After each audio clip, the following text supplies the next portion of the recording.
Tonight we have breaking news on the war with Iran. President Trump says the war will last, quote, as long as necessary as the deadly toll on American troops grows. Airstrikes still rocking Iran tonight as the American death toll climbs. 6 U.S. service members confirmed killed in that refueling plane crash in Iraq as the Pentagon orders more than 2,000 Marines to the region. The new video, first obtained by NBC News, of the suspect in the Michigan synagogue attack purchasing $2,000 worth of fireworks. The alleged attacker questioned before the incident about possible terror links. As tonight we're learning his own family members were killed in Israeli strikes in Lebanon just this month. And in Virginia, a convicted ISIS supporter opening fire in a college classroom. How the student military cadets managed to take him down. What we've uncovered about the suspect's radical past. And is there a growing threat inside the U.S.? Growing chaos at the nation's airports, lines stretching all the way outside, and airfares on some routes surging 50% due to fuel costs. The surprise breakthrough with Cuba, the secret talks with the Trump administration now confirmed, and the deal brokered by the Vatican. The Epstein prison guard that Congress wants to interview, why they're looking into mysterious deposits made to her bank account before Epstein's death in jail. Plus, dash cam video showing the moment a woman plows a stolen ambulance right into an office building. And the new guidelines for managing your cholesterol. Should you start medications as early as your 30s? Top story starts right now.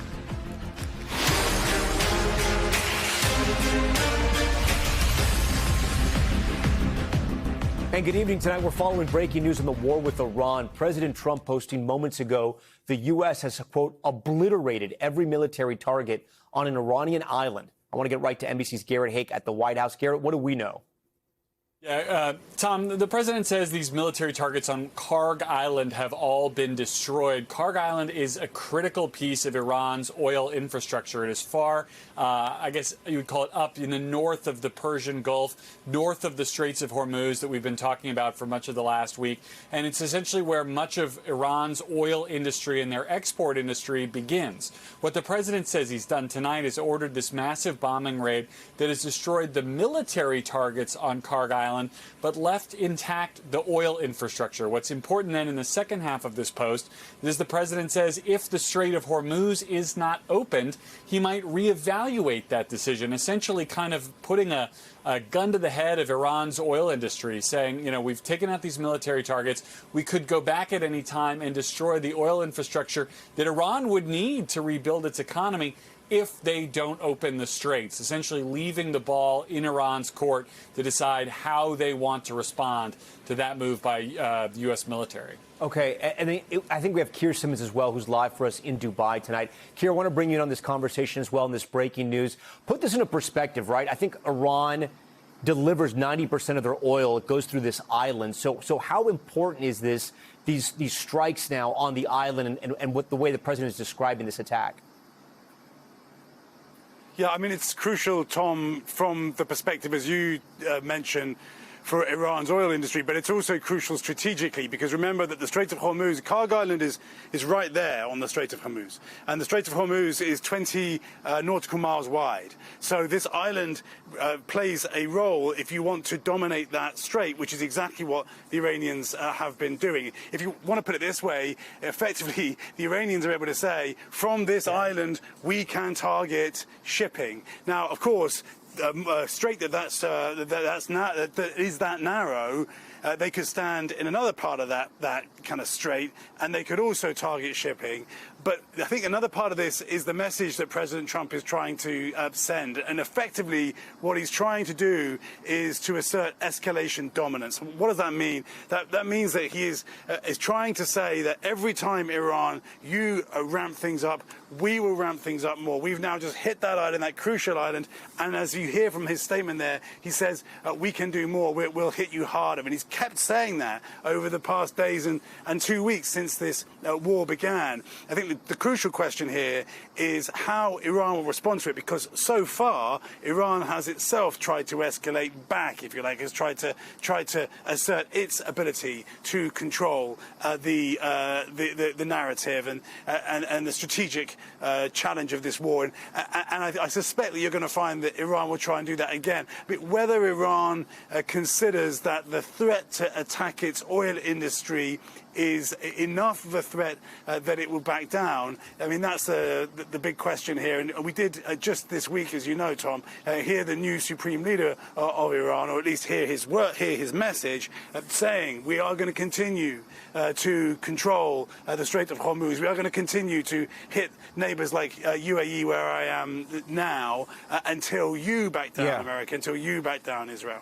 Keir, I know you're not an oil analyst and or an oil expert, but the president is claiming that he did not strike the oil infrastructure. They just took out the military targets to show them that they can basically get to Iran and to their economic stronghold. That being said, if the president would have destroyed that oil infrastructure, this would have just shot up oil prices and gas prices even more?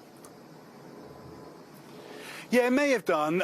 Remember that the Iranian oil industry has enormous capability, prospects, but it is a broken industry, honestly. So whether that specifically will have an impact on oil prices, it's a great question, Tom. Probably not directly, but what it does, is back to my point, is it does escalate things effectively. Unless we're going to see Iran capitulate, which is the way that Steve Witkoff described what President Trump is looking for Iran to do, unless that's going to happen, then I think the reason why it might have an impact on oil prices is because it may be viewed as a further escalation. I mean, we need to see Iran's response. We need to hear Iran's response. But I suspect Iran's response is going to be we're just not going to raise the white flag because you have done this. And just keep in mind too, President Trump, the Trump administration, the U.S.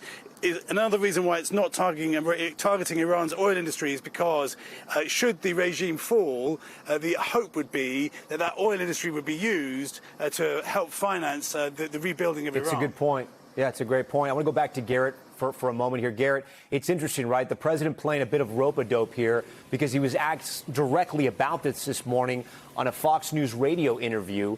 And tell our viewers what he said.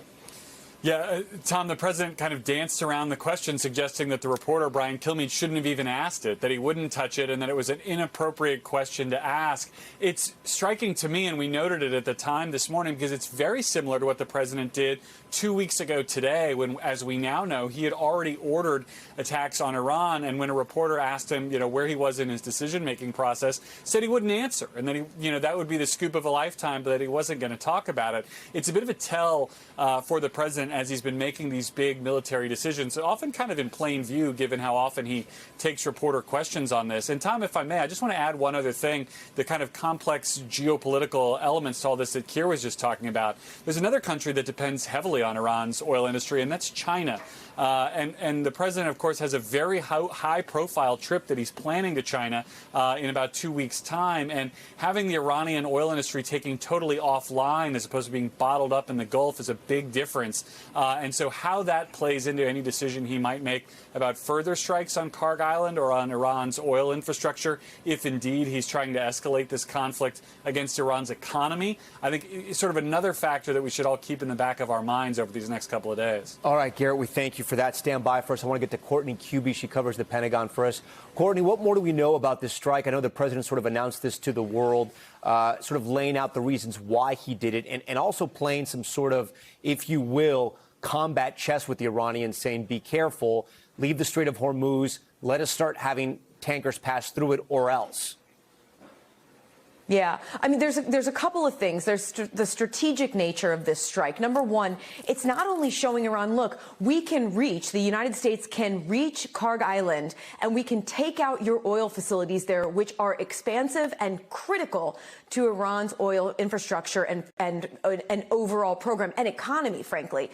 The U.S. is showing that they have the ability to take them out. But there's also the tremendous amount of military infrastructure that actually exists there. They have air defense systems there. This was not only sending the message that the U.S. can hit there, but they were actually taking out some real threats to manned U.S. aircraft there. The big question now is why?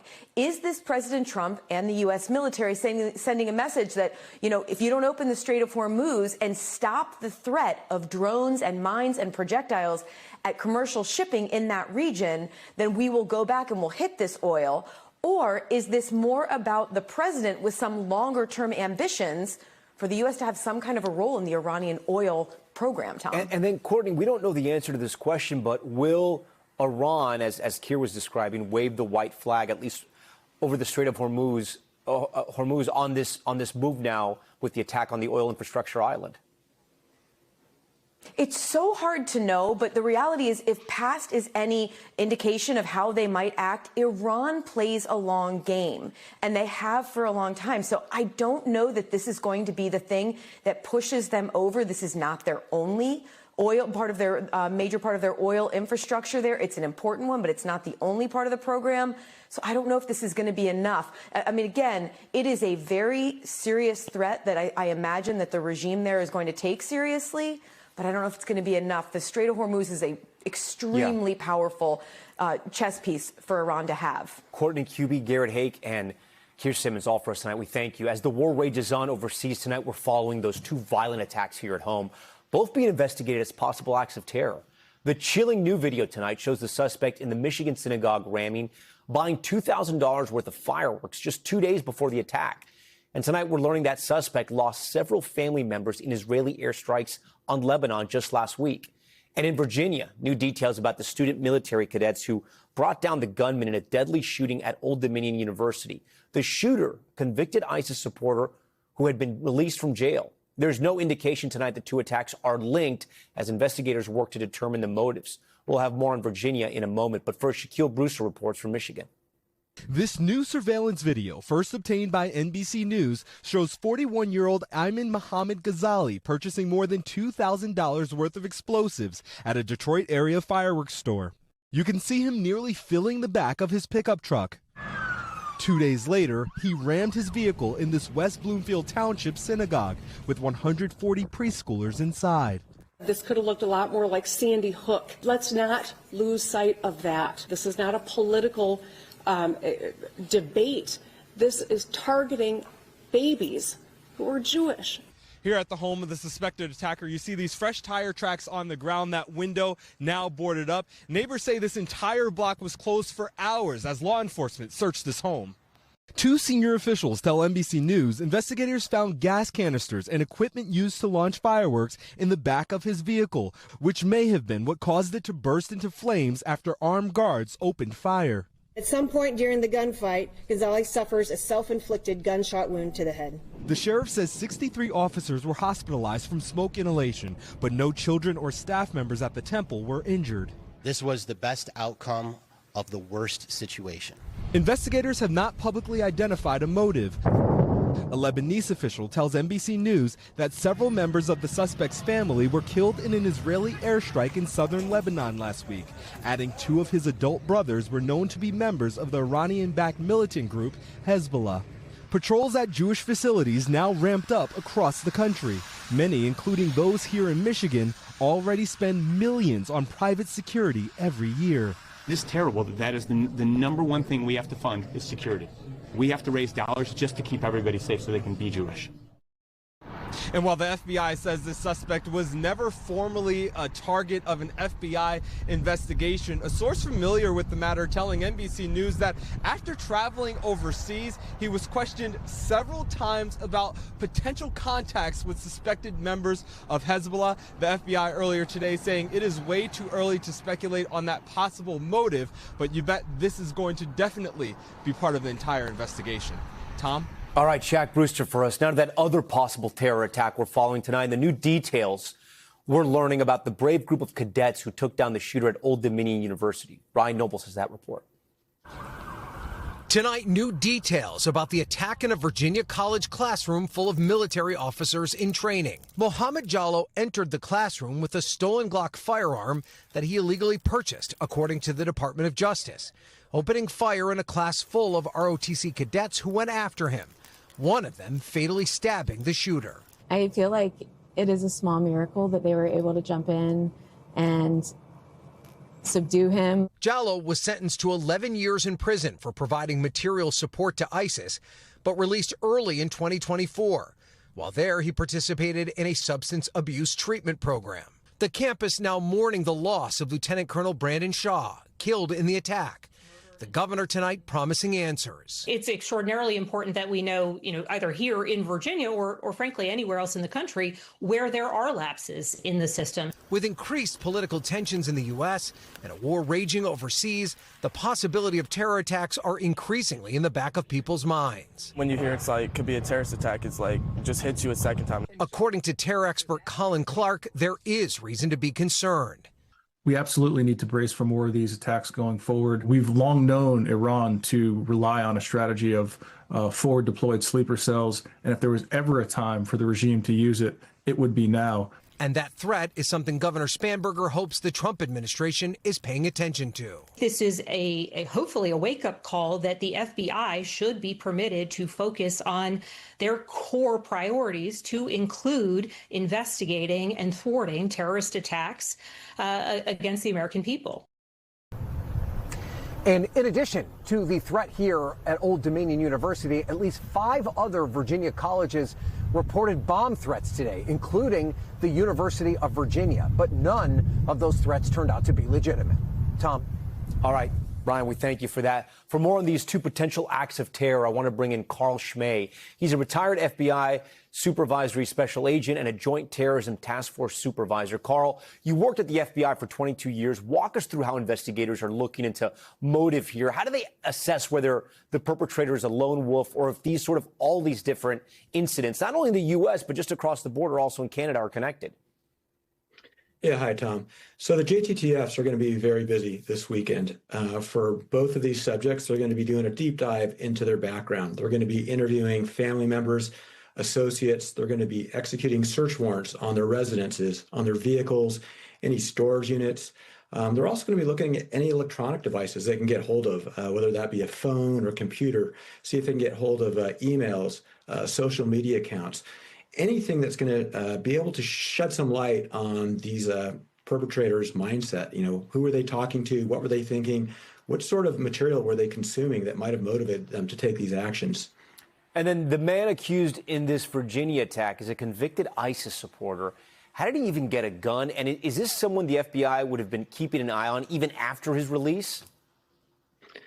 Yeah, Tom, that's the big question. So, as a convicted felon, he should not be able to legally possess a firearm. So I think you guys reported that it was stolen. So it looks like, he went through an illegal channel to get that, but he certainly would not be legally be able to get that weapon.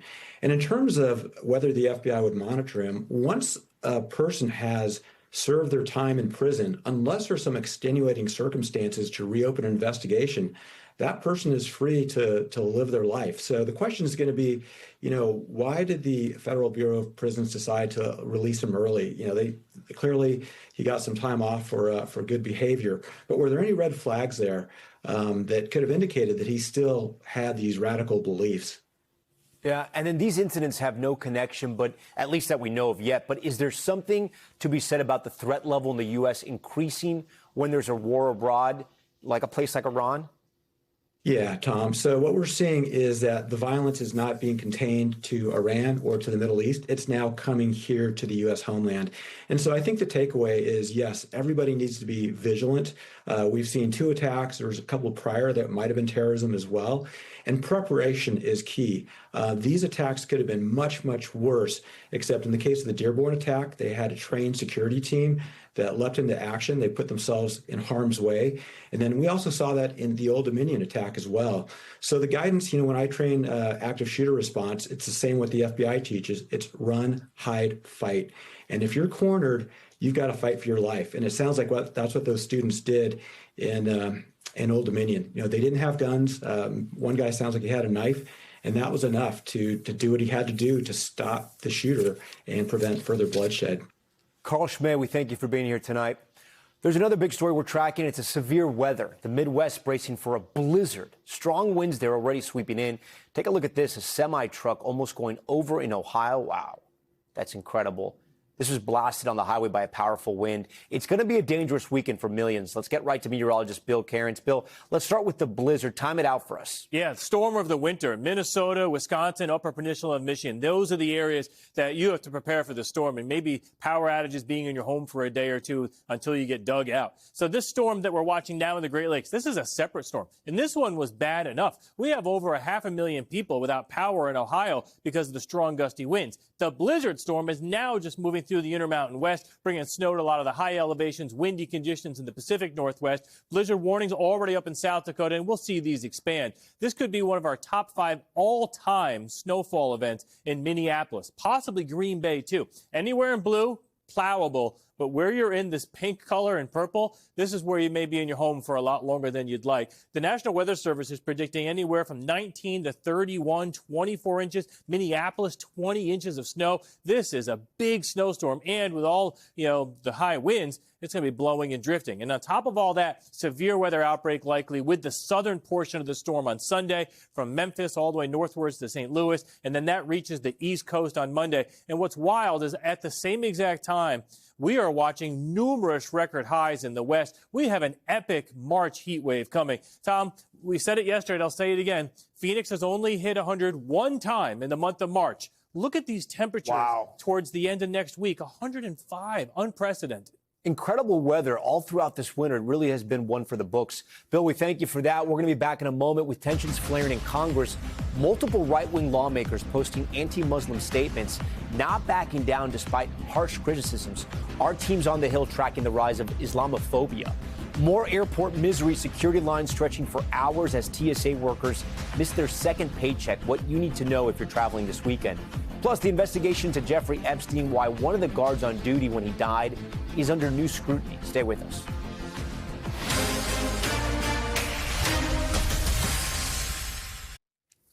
We're back with the rising incidence of blatant anti-Muslim rhetoric in Washington. A growing number of Republican lawmakers outright embracing Islamophobia after the start of the Iran war.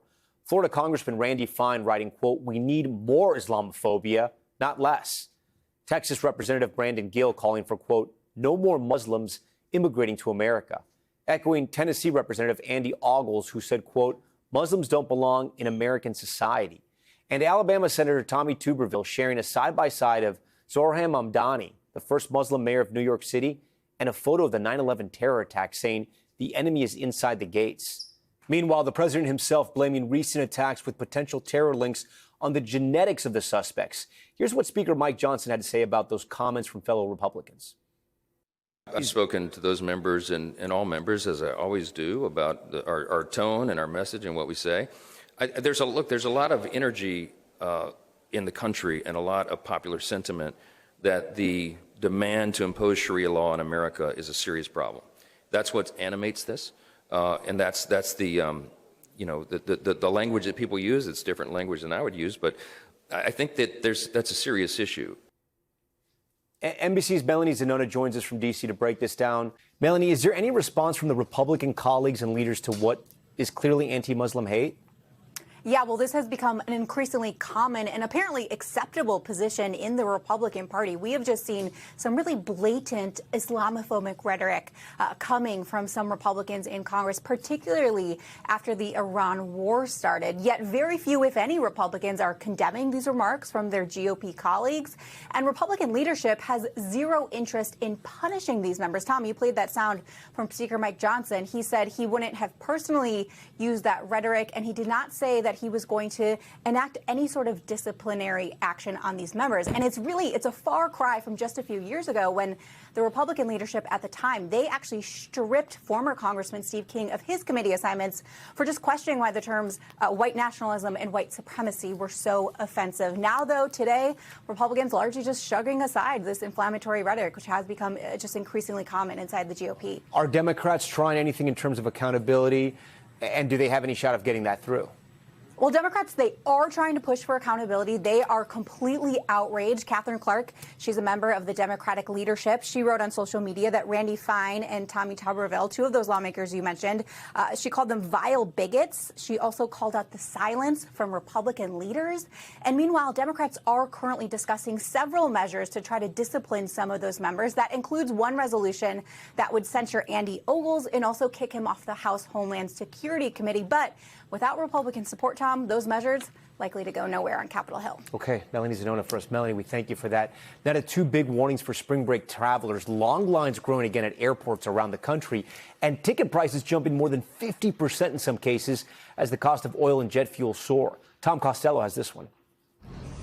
5:42 a.m. in Austin. Currently in the Austin security line, and this is how long it is. Time lapse as the security line ran out the airport's front door, winding down the sidewalk. Finally at the end, and here's the airport again. That line, she says, an hour and 40 minutes. Long lines in Atlanta, too. In Tampa, Patricia Souder wasn't taking any chances. So we came 2.5 hours early for our flight. With TSA officers missing their second paycheck today, some continue calling out sick to take a second job. The checkpoint at Philadelphia Terminal C closed to move TSA staff to other terminals. We had depleted all of our savings. In Salt Lake, 9-year TSA veteran Robert Echevarria quit this month, not willing to repeat the stress from last fall when officers worked without 3 paychecks. And seeing my wife, how she much struggled trying to keep up with how she was going to feed our kids. It was a big toll on her and her emotions. Tonight, the airlines are calling it a disgrace that Congress cannot reach an agreement or act on viable bipartisan solutions. While in Virginia, a food bank for the TSA. And we're focused on making sure they're nutritious meals. Meanwhile, with the war sending oil and jet fuel prices soaring, so are airfares. Deutsche Bank reports domestic advanced booking tickets have jumped 15 to 57%. Now the focus is on the weekend, with spring break travelers fearing more TSA officers may simply not show up. Tom? All right, Tom Costello, thank you. Coming up, the dramatic end to a high-speed chase, a car launching into the air, flipping multiple times. What started that police pursuit? Plus, the ultimate act of kindness, how strangers from all over the world pitched in to help a 78-year-old door dasher. That's ahead on Top Story.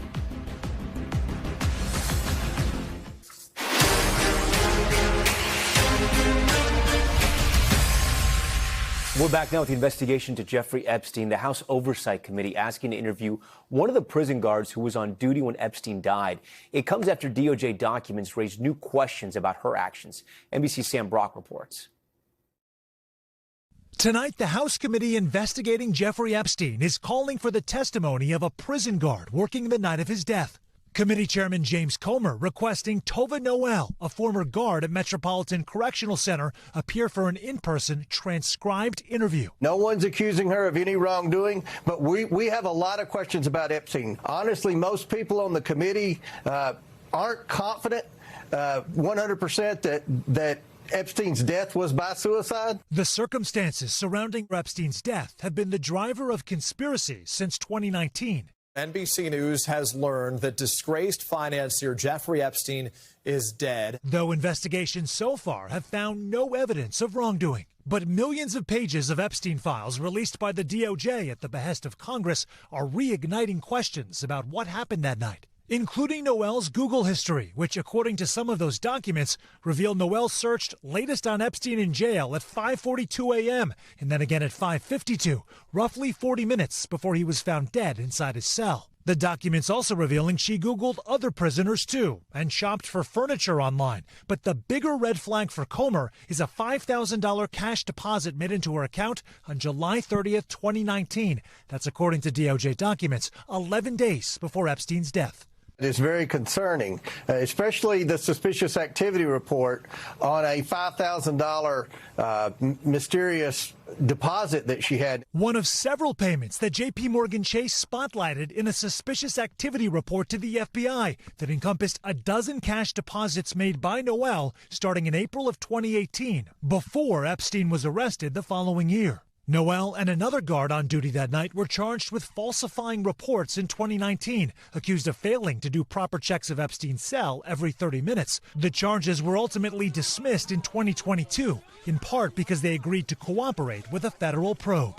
All right, Sam Brock joins us now. Sam, as you know, there's very high interest in the story, especially this story. So what do we know about this former security guard, and will they testify? So Congressman Comer wants to find out if she, Noel, will testify on March 26th. That is less than 2 weeks from now. We have reached out to Noel's attorney to find out about that. And this $5,000 deposit that was made 10 or 11 days before Epstein's death, we have not heard back yet. Her attorney previously has said that this is somebody who has gone through years of harassment as a result of these accusations. It's also worth pointing out, Tom, that the first of these deposits started in April of 2018. That was way before Epstein was actually even arrested. So it's not clear why they were suspicious, what the FBI was going off of. But clearly there's going to be some very compelling information that comes forward if she testifies. Okay. Sam Brock for us. Sam, thanks for staying on that one.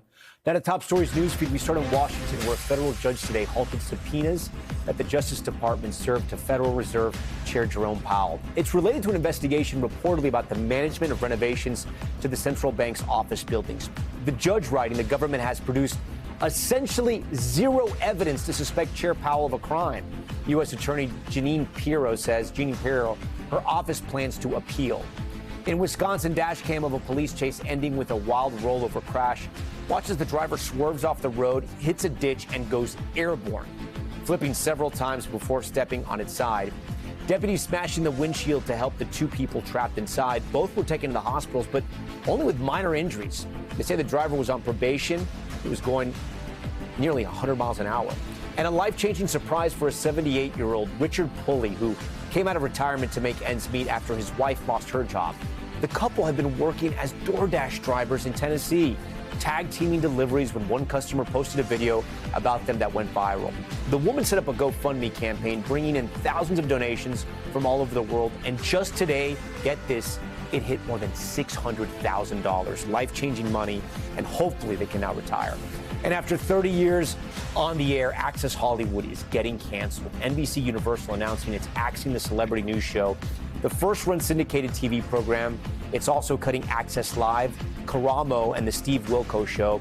In a statement to The Hollywood Reporter, the network says it is part of a strategic shift away from syndicated TV. We are thinking about all of our colleagues there at Access Hollywood.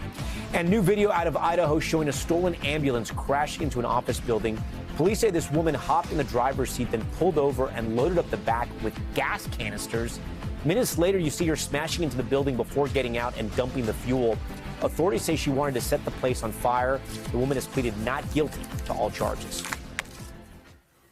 Now to the Americas tonight. Cuba's regime confirming for the first time that it is engaged in talks with the Trump administration. Cuban leader Miguel Diaz-Canel also announcing the release of 51 prisoners as part of a deal brokered by the Vatican. The move comes 3 months into a U.S. energy blockade that has worsened an existing humanitarian crisis on the island. Cubans facing rolling blackouts, escalating poverty, and severe resource shortages. Cuba saying they had not had oil shipments in 3 months. Here to discuss is Carlos Curbelo, an NBC News contributor and former U.S. congressman from South Florida. Carlos, always good to see you. More than a month after President Trump told me that the administration was talking to Cuba, now the regime is confirming those talks and suddenly releasing 51 prisoners. Does this mean the U.S. pressure campaign is working? It's definitely working, Tom. Anytime the Cubans take any steps, it means that they feel pressure. The Cubans are like that student in high school that just wanted to get by, just wanted to pass. What they want to do is stay in power. So if they're negotiating, if they're releasing political prisoners, it's because they are trying to show good faith. They're trying to get some of this pressure relieved because this crisis in Cuba is real, and it's only going to get harder and harder for them if they don't negotiate. So definitely the Cuban regime is feeling pressure. That's why they're taking these initial steps. And explain to our viewers, I mean, political prisoners are something that Cuba sort of trades in at times, right? They use them as bargaining chips. But really, if you're a political prisoner in Cuba, you likely are facing decades, if not your entire life, behind prison. So this is significant in that regard.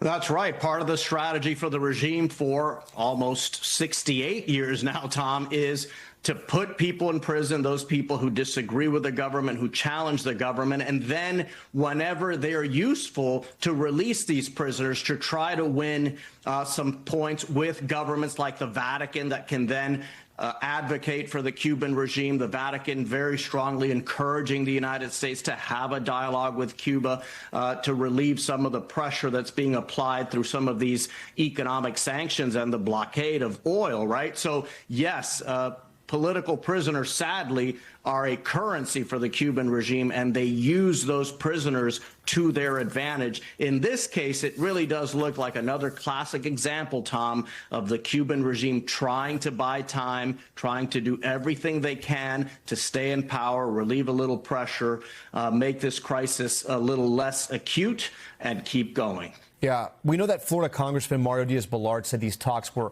similar to U.S. communications with Venezuela before the military ousted Nicolás Maduro. I don't know. I know there's a lot of people in South Florida that hope that is the outcome in Cuba, but can we draw parallels here?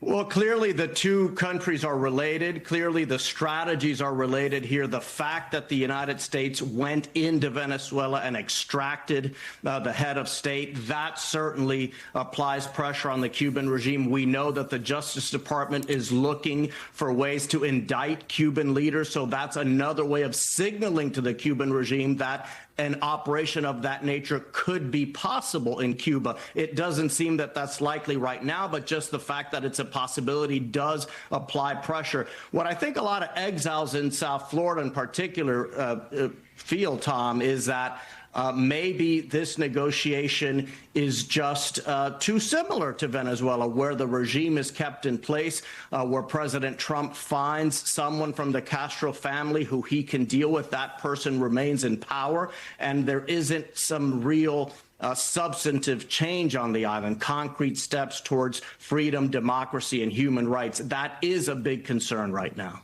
Raul Castro's grandson, who is reportedly in talks with Secretary of State Marco Rubio, was seated in a visible spot during Diaz-Canel's speech. Considering he doesn't have an official position in the regime, what can we draw from this? Well, what a lot of people have known for a long time, Tom, the Castro family is in charge in Cuba. Today was an important day for this whole situation, but in particular for Miguel Diaz-Canel, the president of Cuba, because for all these weeks, all these rumors about these communications between the Castro family and Marco Rubio's team, Diaz-Canel has really not been a player. So the fact that he was allowed to come out today and confirm these negotiations, these conversations, was important for him because it does make him a little relevant again. He had been cast aside completely, but there is no doubt in anyone's mind that follows Cuba closely that the Castro family is calling the shots. They are the ones who control the military, and they're the ones who are ultimately going to decide what's going to happen with these negotiations. Any timelines here? Because I know there's a lot of people in South Florida that are curious, and there's obviously pressure, and there's a lot of hope there. But if we learn anything from Cuba is that you have to be patient, and the Cubans are patient, right? They've been patient for decades, and they can wait, right? In some ways, time is on their hand. Maybe not now when there's no electricity and food is being cut off, and they're in a dire situation. But what are people talking about as far as timelines here?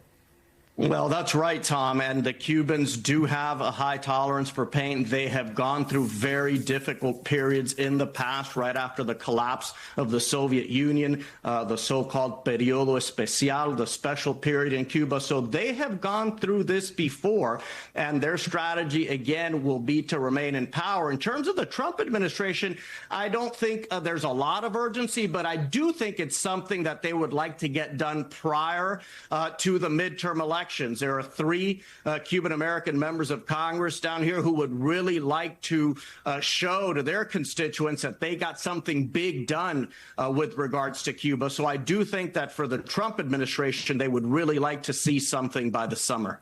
All right, Carlos Curbelo for us tonight. Carlos, always great to see you. Still to come on Top Story, the new guidance on how to monitor your cholesterol, the major change for people in their 30s, and what tests you should be getting. That's next. We're back now with Top Stories Health Check and the new cholesterol guidelines out today. The American Heart Association changing their guidance, particularly for people in their 30s. And Stephanie Gosk is here with what you need to know. So, Stephanie, walk us through what the new recommendations are, because you think about high cholesterol in your 30s. Sounds pretty early. Right. Except think about this. 1 out of every 5 cases of heart attack or cardiovascular disease, people under 40. Oh, wow. So that is why they're talking about this group. And if you pay attention to your cholesterol and your risk for heart disease at that age, you actually have a better chance of mitigating that risk because you're young and you have time to do it, Tom. Right. And then, so what are the new levels they're sort of targeting for the bad cholesterol? Right. So they're actually reestablishing levels, and they kind of moved away from being tied to these levels. They're bringing them back. And so if you are at moderate risk for heart disease, then you should have a bad cholesterol level under 100. If you are at high risk, under 70, and if you're at super high risk, under 55. So they're doing that. They also want people to go and get